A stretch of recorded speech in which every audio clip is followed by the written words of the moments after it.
আমরা এখন চীনের মহাপ্রাচীরের পাশে দাঁড়িয়ে। চীনের মহাপ্রাচীর, এই যে দূর থেকে ওই যে দূরে দেখা যাচ্ছে চীনের মহাপ্রাচীর বা গ্রেট হল।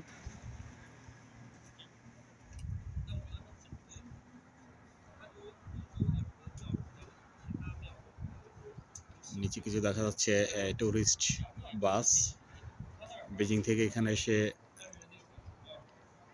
আমরা মূলত গ্রেট হলের নিচে, এখান থেকে ধীরে ধীরে ওই যে দূরে দেখা যাচ্ছে, এখান থেকে ধীরে ধীরে ওই উপরে উঠে দর্শনার্থীরা উঠে দেখেন গ্রেট হল।